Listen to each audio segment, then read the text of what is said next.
Great news! There's a quick way you can save money. Switch to Geico. Geico could help you get great coverage at a great price, and it only takes 15 minutes to see if you could save 15% or more on car insurance. Go to geico.com today and see how much you could save.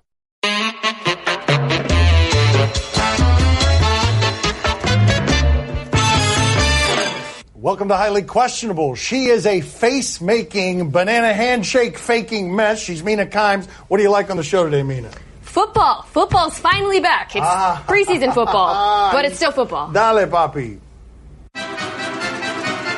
What do you read into Ohio State's decision to place Urban Meyer on leave? I am honestly floored that it has risen to this level because I thought Urban Meyer was one of the very few coaches across the injustices in college sports who had the power to basically withstand just about anything. But he has been swallowed up in the flames as we see this paid administrative leave in a way that forebodes that there's more investigation coming, more reporting coming, more scandal, more shame, more reporters descending on that campus to see what else he knew. We all know around the sis boom ba and the idea that it's amateurism instead of shamateurism, that the whole thing is born of the coaches get paid and the players don't, and it's a total immoral injustice. It's just amazing to see out in front of everybody, in front of Notre Dame, BYU, the moral schools. Ohio State is sitting here firing legends or putting them on paid administrative leave for behavior, for conduct detrimental.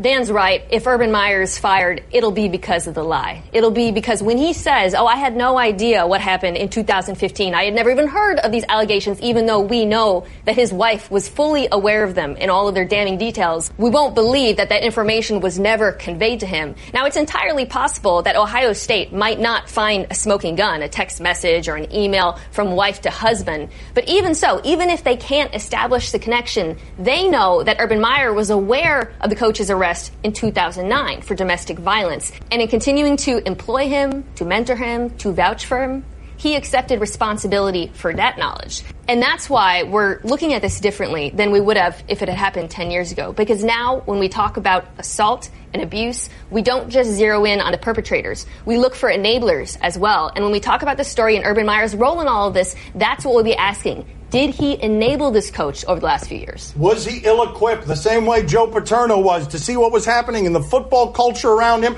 where he had all the power, and he had that power absolutely, and it corrupted absolutely because he wasn't the one who was guilty of these crimes, and neither is Urban Meyer, but you foster them. And when you're in these positions as CEO of a university and an identity in a region, when you're CEO of that, sometimes the flames come up and grab even Urban Meyer. Are you excited for Lamar Jackson's preseason debut tonight? Many of us are excited simply because it's football. We'll take football of any kind. But I want you to think about something you may not have thought of. The quarterbacks in this league, they're really old. You're used to them. All of the stars in this league at that quarterback position, they're older guys. It's time for the new wave. If Deshaun Watson is the start of it, let it be Lamar Jackson and Baker Mayfield and Josh Rosen. It's time for the new crop of quarterbacks to come in and actually save the parts of the sport that make it a little bit different. Lamar Jackson is exciting in a way a lot of guys aren't. He's the fastest and best thing at the position that you've seen since Michael Vick in terms of a curiosity. Everybody wants to see the growth of that. I'm so excited. I was texting with a friend last night about getting dinner tonight, and then I remembered, oh, wait, no. It's the Hall of Fame game. We have to reschedule, to which he replied, what's wrong with you? Yeah. I understand. I have a sickness. But I'm so excited, not just because football's back, because as Dan said, Lamar Jackson is really exciting. There are all these rookie quarterbacks across the league. We don't know when any of them are going to start. But Lamar Jackson is in a uniquely exciting situation, not just because he's an incredible athlete and quarterback, ran a pro-style offense at Louisville, and not just because Joe Flacco has been waning for a few years, but because unlike a lot of the other teams with rookie quarterbacks, the Ravens could actually be good.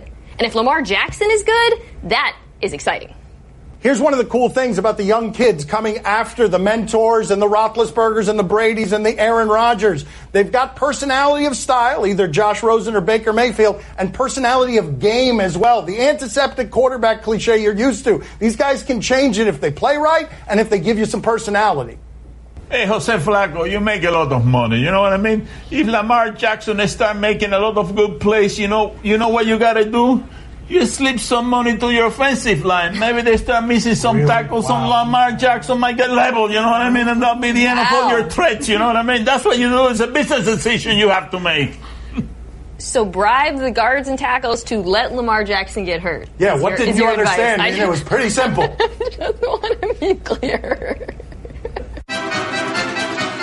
He said, smart or worrisome that the Eagles are scaling back Carson Wentz practice time. I love one of my favorite things at ESPN in sports journalism was when they asked me, who does not have a medical degree, to tell the Philadelphia staff what their training staff, largely invested in this quarterback, should be doing with Carson Wentz's time. I've got to trust the franchise. They've got the backup quarterback who's the MVP of the Super Bowl. They just won the championship. If they want to take their sweet time, they don't need him till the middle of the season. Why wouldn't they take all the time they need to make sure that guy, your quarterback for the next 10 years, is going to be healthy?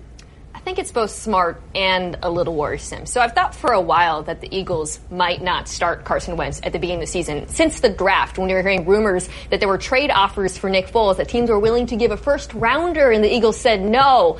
There's no reason why you don't take a first rounder for your backup quarterback unless you think he might start. Now, as Dan says, they don't really need Carson Wentz. This team is stacked. Unlike a lot of Super Bowl teams, they didn't really lose that many players. They're still excellent on both the offensive and defensive lines. They could still win a bunch of games with Nick Foles. But Carson Wentz is still the future of the franchise. And if he's hurt come the middle of the season, then I'm starting to get worried. You know what's fascinating, though, and I know this football dork wants to talk about offensive line play. They proved last year that it doesn't much matter who their quarterback is because that offensive line is so good that they make Nick Foles look in the Super Bowl the way he looked. That offensive line is totally overwhelming, and it will protect anybody back there, and it'll make anybody back there also be productive.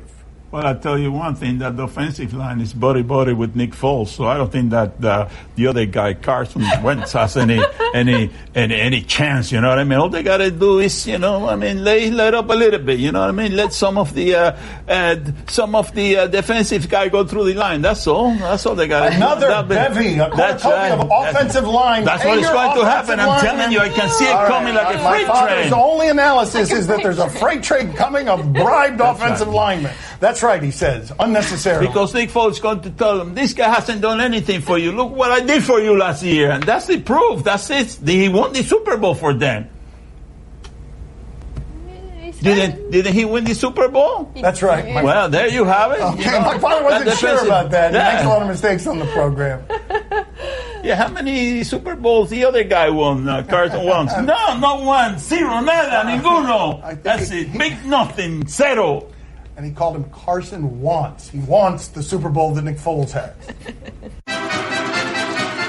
Will standing strong get Earl Thomas what he wants? Not surprisingly, Earl Thomas, one of the best defensive football players any of us have ever seen, is really stubborn and principled, and he has seen that Seahawks defense that carried everybody to glory is largely dismantled. The personality of that team has been changed, and now he wants his coin. He wants his money for services rendered and for pain to that body that made them the great secondary. If you're not going to let him play with his friends, then you got to pay him.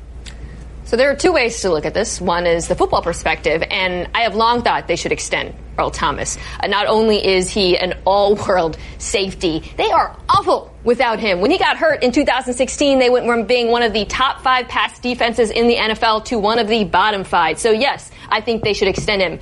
Do they have to?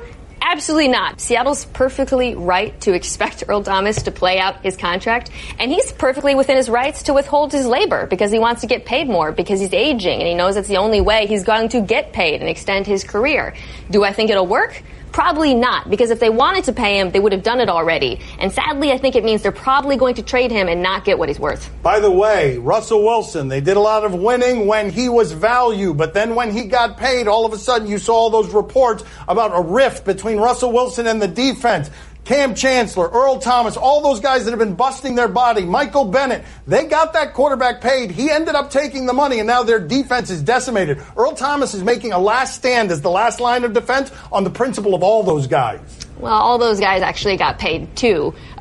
They just got hurt. And Seattle made a lot of bad bets, which is part of the reason why they're so unwilling to pay Earl Thomas. So what is the big deal about this thing, getting paid more, getting paid less? You know, the Seahawks are only going to win about 3 or 4 games next year. You know what I mean? Let's cut to the chase. Their offensive line is so bad. Let's cut to the chase, shall we? That's right. Let's go. She's going to have to remove that tattoo to put 4-12 up there. $8.5 million for a team that only going to win 4 games. That's a hell of a deal. You know what I mean? That's just wrong. It's factually accurate. It's just I'll bet you right now that they will win more than 4 games. Are we allowed to make bets on television? Yeah, shake on it. Oh, no! You have to be kidding me!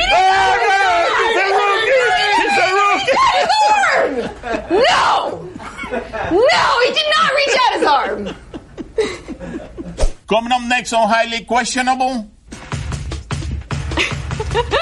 Oh, no. Oh, no. Oh. Can you do that? Yeah. Wow. No, the best part's coming up. No. Oh, no. Look at that! Wow. Computer, execute 12.4p operation. Optimizing algorithm. Running encryption packet alpha. Night. Oh, I don't feel so good. What is it, computer? Is it hot in here? It feels hot in here. I feel a little clammy. I should lie down or something. A computer with a virus? Surprising. What's not surprising? How much you could save by switching to Geico. Those oysters Rockefeller were a mistake. Geico. 15 minutes could save you 15% or more. Time to play the game that has an overwhelming feeling of guilt. Do you question? You should feel guilty. No, come. You give us topics and events, we question them. Really? So much guilt. Try to be nice to you. So much You brush me off like I that. extended an olive branch right there. No. Put that away. No, put it away. Do you question if Blaze the Great is ready for the next level? Oh, Blaze the Great is 6 years old, and you give a 6-year-old Blaze the Great as a nickname. You're promising a really confident adulthood. What do we have here? Why you waiting over here? I'm guessing he has the ball. Come right back this way. Yeah. Look at his vision. Yeah. He's just like finding the holes. Okay, this would be very frustrating to play against. This is my entire childhood right here. I'm the defense. You couldn't see, but in the distance, Nick Saban was standing with a pair of binoculars and some documents for Blaze the Great to sign. Well, it was pretty good, but he's not as good as this kid. Oh. What kid? We got someone better than... Oh, yeah! I love this kid. Yeah. Get him! Yeah. There we go. Boom. Come on. Tackle him. Come on. He's a bully. Yeah, that's right. The first one got him. Good. Here's the thing, though. At least none of those other kids look ridiculous in those helmets trying to tackle him. Like, those helmets don't make it a little extra ridiculous. Come on. Get him. Is that what Dan... You gotta go for a kill. What Dan looked like as a kid? You gotta go for like it. a young Dan? Dan was slower than that, much slower than that. But about the same size, right? Okay, thank you. He usually was on the sidelines, you know what I mean? Yes, so many having a snow cone, some popcorn. Oh, delicious. Do you question if Jason Tatum should feel proud of this? My father's proud of what he did with Jason Tatum's name. It's not clever in any way. It's not interesting. My father's head is nodding like a bobblehead because he loves calling him Tatum for some reason. I'll explain that to you, even though it's annoying. Fantasy Island used to have a little short guy, and he would say, the plane, and his name was Tattoo. Look at him. He's saying, look, why don't you get that? It's uproariously funny. Let's check in with a charity camp and Jason Tatum. I had no idea. I know, it's ridiculous. It's ridiculous. Stare down of the child. Isn't this like the second video this summer we've seen of Jason Tatum doing this to a child? Oh my God, the things happening among your classmates there, those will echo. Tatum! Ring! Hello? Oh, Fred Hoiver. Yes, Fred, what's going on? Oh, you saw the video? You think that Jason Tatum? Yeah, he stopped dribbling and then he picked up the dribble again. It's a double dribble. Really? That's right. You're on top of it. You really think so? Yeah. You're going to call the camp and complain about it? That's a travel. Good choice, Fred. Yeah, okay. You got it right this time, Fred. You got it right. Can't complain this time. You got it right. He nailed me. Good eye, Fred. Do you question if this makes Phil Mickelson seem cooler? All right, that smile on her face. You know those videos sometimes you're looking and you're like, how does this have 70,000 views? It's Mina. She keeps watching this stuff again and again to make her laugh. She loves this. Look at this. This is so good. Oh, no. Oh, no. Can best part's coming up. No. No. Look at that! Wow. Staying alive with a little Miyagi. This is a good move, too. Nope. Can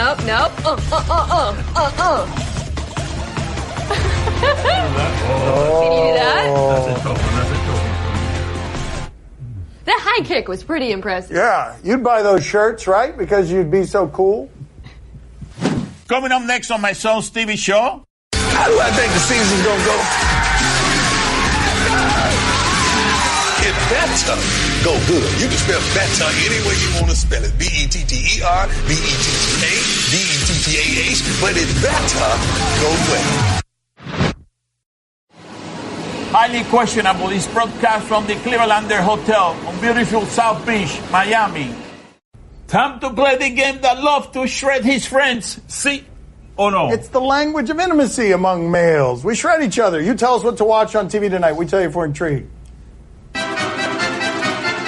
Streaming on maxpreps.com, The Truth About Trinity. Oh, I'll go just about anywhere to watch Deion Sanders be Deion Sanders. He's an offensive coordinator, high school football in Texas. What do we got here? I'm looking at you like I'm getting on you for high stepping, but I'm telling you, next time you high step, put your hand behind the head and do it like that. My coach is Deion Sanders. We all we got. Tick, tick. How you doing? I'm Deion Sanders. We are in Texas. I'm coaching Trinity Christian as an offensive coordinator. There's a freshman start, and he's not starting because he's my son. He's starting because he's prepared to do what he's gifted to do, and I'm proud of him. You know, you guys understand, on the field, I'm not there. Coach, and it is my job to ensure you to get all the components and all the equipment for you to be successful. That's my job. How do I think the season's gonna go? It better go good. You can spell better any way you want to spell it. B-E-T-T-E-R, B-E-T-T-A, B-E-T-T-A-H, but it better go well.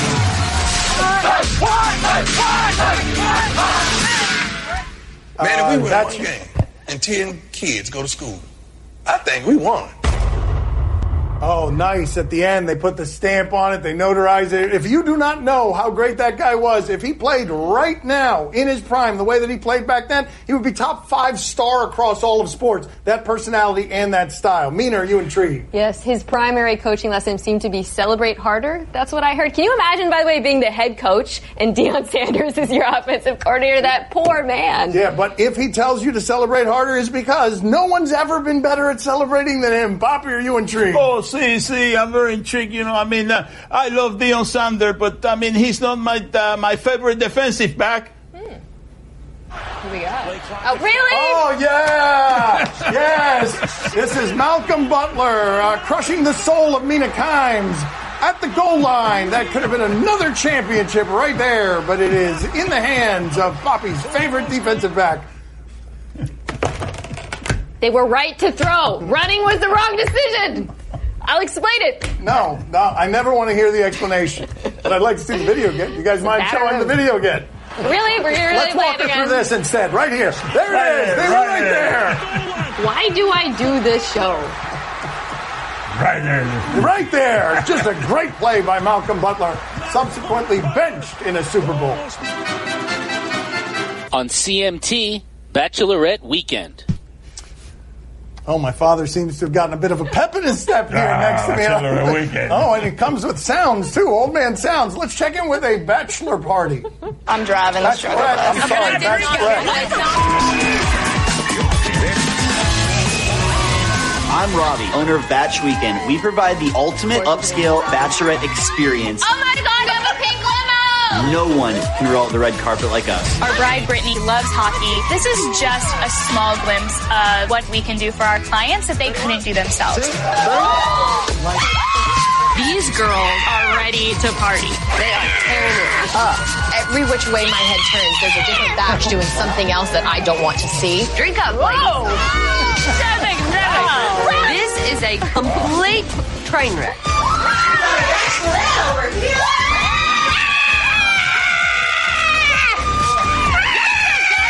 Naked Butler. This is everything I thought it would be. Bachelorette Weekend starts Thursday, August 2nd at 11:10 Central. Mina, are you intrigued?